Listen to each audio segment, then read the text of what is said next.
Telangana assembly శీతాకాల సమావేశాలు నేటి నుంచి ప్రారంభం కానున్నాయి. ప్రతిపక్ష నేత కేసీఆర్ సభకు హాజరు కావాలని నిర్ణయించుకోవడంతో రాజకీయం ఒక్కసారిగా వేడెక్కింది. ముఖ్యంగా జనవరి 2న కృష్ణా, 3న గోదావరి జలాలపై జరగనున్న చర్చ ఇప్పుడు ఉత్కంఠ రేపుతోంది.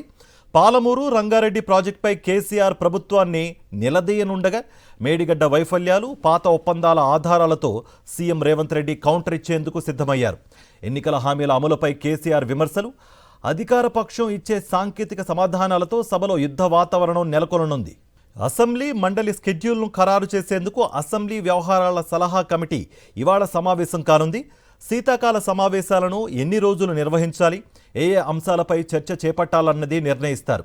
ఇవాళ సభ వాయిదా పడితే తర్వాత మళ్లీ జనవరి 2న ప్రారంభం కానుందనే టాక్ కూడా వినిపిస్తోంది. 3 లేదా 4 రోజుల పాటు శీతాకాల సమావేశాలు జరిగే అవకాశం ఉంది.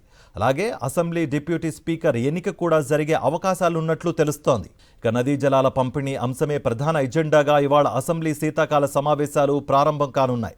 కృష్ణా జలాల విషయంలో ప్రభుత్వం తీసుకుంటున్న చర్యలు, గత ప్రభుత్వ హయాంలో తీసుకున్న నిర్ణయాలపై వాడివేడి చర్చ జరగనుంది. ఇందుకోసం అధికార కాంగ్రెస్తో పాటు ప్రధాన ప్రతిపక్షమైన బీఆర్ఎస్, బీజేపీ, ఎంఐఎం, లెఫ్ట్ పార్టీలు సన్నద్ధమవుతున్నాయి. 10 ఏళ్ల పాటు అధికారంలో ఉన్న బీఆర్ఎస్ తీసుకున్న నిర్ణయాలను ఎండగట్టడమే లక్ష్యంగా కాంగ్రెస్ అస్త్రశస్త్రాలు సిద్ధం చేసుకుంటోంది. ఇటు కాంగ్రెస్ వాదనలను సమర్థవంతంగా తిప్పికొట్టడంతో పాటు తాము పకడ్బందీ చర్యలే తీసుకున్నామని ఆధారాలతో సహా ప్రజల ముందు పెట్టేందుకు బీఆర్ఎస్ రెడీ అవుతోంది. ఇక ఈ రెండు పార్టీలు నదీ జలాల విషయంలో అనుసరిస్తున్న వైఖరిపై ఎదురుదాడి చేస్తామనంటోంది బీజేపీ.